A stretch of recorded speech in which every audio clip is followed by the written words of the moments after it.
I've been in a long distance marriage, but my spouse doesn't want to settle down. He keeps giving me one excuse or the other. Please, what should I do? Long distance in marriage can never be endless. The marriage will break up for sure. So what you do is, if he doesn't come to you, which is what I think you're hoping for, then pack your load and go to him. Either case, you guys need to be together, because long distance marriages are not sustainable. People do it in cases where they have already agreed to separate, so they just don't want to dissolve the marriage. So it's a way of staying married, but we're not together. So then they live in different countries doing different things, and they come together from time to time, but they are actually separated. They're just using the marriage to cover up. And that's not what you want. You want a proper marriage, a real marriage. So you pack your load and go and meet him. Is it normal for a married man or woman to stay out late till early hours of the morning, about 4 a.m. or 5 a.m., stating that they were hanging out with friends as the reason? It is not okay at all. I'll say it again. It's not okay for a married person to go out with your friends and stay out late. I mean, I hear people come back at 7 in the morning. There's a case I heard the guy came back at 1 p.m. in the afternoon. This doesn't work in marriage. You are killing your marriage. What's happening here is that you are retaining your single man or woman mentality into a marriage environment, and it won't work. Nobody who is thinking married will do this. You are doing this as a single person. Now that you're married, your mindset hasn't changed, your mentality hasn't changed. You're doing the same thing. And if you are in a marriage but your mindset is single, you will end up in divorce and you will get back single again. Your mind will take you back to single. I hope you hear that.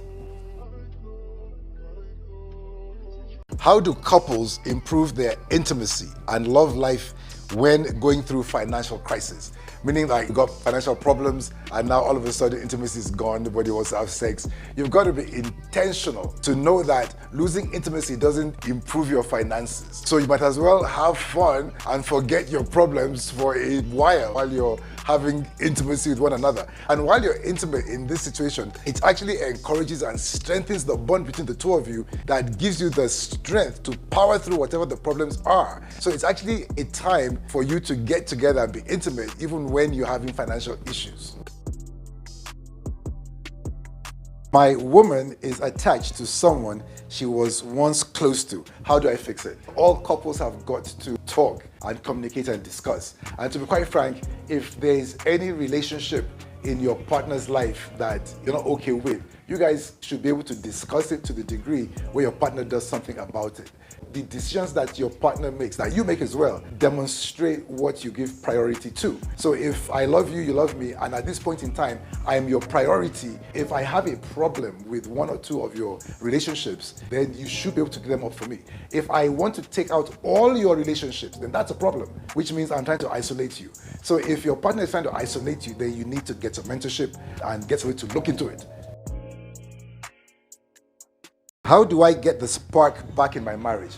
Do different things, do fun things. Like, you've been doing the same thing, routine. Get away from the routine, travel, go to a strange place, eat different food, go for some activities. Be young at heart, have the adventure in your heart, the both of you, and then just do it. And life is what you make it. If in your heart you just stick with the routines and with the boring things, then that's the life you have. But if in your mind and your heart you're able to just come up with adventurous ideas, just come out of your shell and just do something new, go somewhere new, eat something different, have a different experience, and have it with your husband or your wife. It will just be great. And keep doing different things. Have a list, like a bucket list of things that you'd love to do, and then do them.